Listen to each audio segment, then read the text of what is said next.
Hello, sir. Here we are with our microprocessor J component. Our topic for the J component is designing an Arduino-based encoder motor using PID controller. The teammates are Kartikeya Gautam and me, myself, Aryan Srivastav. Next, I'll give you the introduction about the project. PID stands for proportional integral derivative. These are the three types of control mechanism, and they are so combined to give an error signal.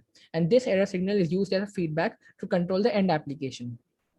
PID controller has become one of the most reliable control algorithms that can be implemented to stabilize the output response of any system. PID temperature controller is a common application. Next, we will talk about the PID controller. That is the main focus of our project. PID, as I told you before, stands for proportional integral derivative. PID is a control loop mechanism employing feedback and can be found in wide range of industrial and commercial applications, like it's used to regulate pressure, linear movement, and so on.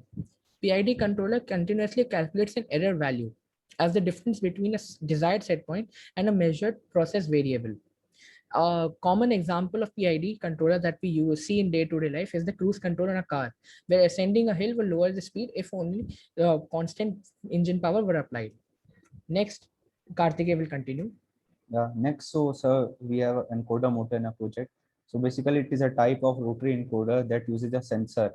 So here we can see an IR emitter and infrared beam and photo transistor receiver. So basically, this is the sensor which is used to identify the position change as light passes through a pattern encoder wheel or a disc.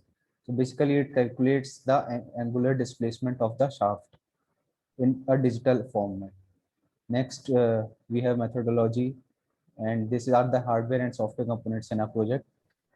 Here it is a circuit diagram for testing PID enabled controller, encoder motor controller. Here it is the encoder. Here we have a DC BO motor which can rotate clockwise and anti-clockwise direction.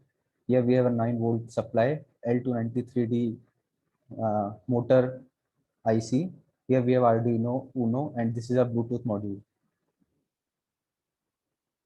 Next, we have the diagram which we have made. Now we have the picture of our project. Here we first connect the encoder motor, here it is shown, and DC motor with the help of a coupling and mounting brackets, which secure the mounting bracket on the encoder with the help of bolts, inner bolts we can see.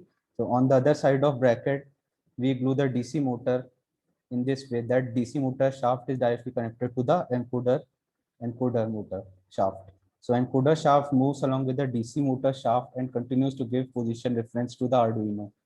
Now we bring a 360-degree protector and drill a hole in the center so that it can mount on DC motor shaft and connect to a pointer on the other shaft of the motor. So this pointer points the angle of motion of the DC motor shaft. Also, we have a PCB here. So PCB is used so that it can connect DC motor L293D IC and HC05 with Bluetooth module. And this PCB works as an Arduino Uno shield, which can be directly mounted on that. So to run the project, we need an Android device and Bluetooth connection with which can connect to this Bluetooth module to give the input. Next, we have the working model, which we can present. So first, we can see that on a PCB board, we have this Arduino Uno here. And then we have a connection from our PCB board to our DC BO motor. And here it is mounted on our encoder BO encoder motor, which is also connected to our PCB motor, which is interfaced with our Arduino Uno. Here we have a L293D IC to control our motor, which is a motor controller IC. Next, we have this HC05 Bluetooth module, which we can use to connect to our Android application. So we can see that Android application here.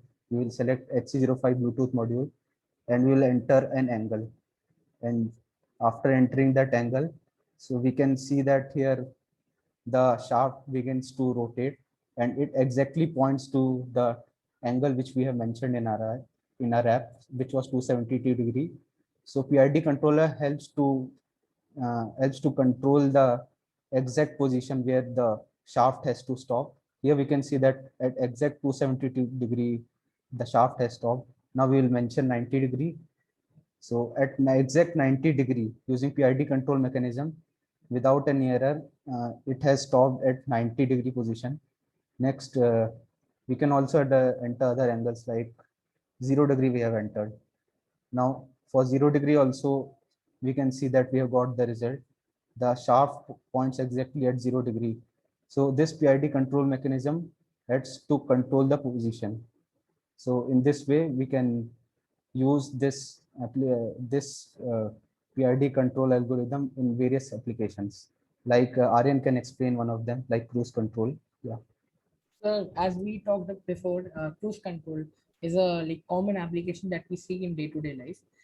Whenever you are going up the hill, the car speed like moderates or like it's constant if you're moving it with a constant speed. So that is a societal impact. And another that we see is a temperature controller. And the various impacts that PID has on the industrial sector is like vast.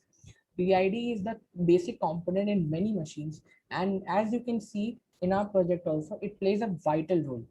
So if you're talking about societal impact, the amount of impact that our project or the PID controller has on the society is vast.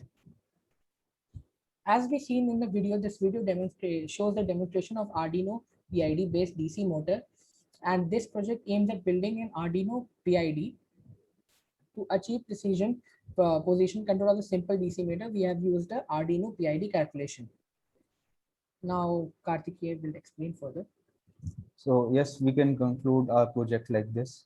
So we have successfully created a PID controller mechanism.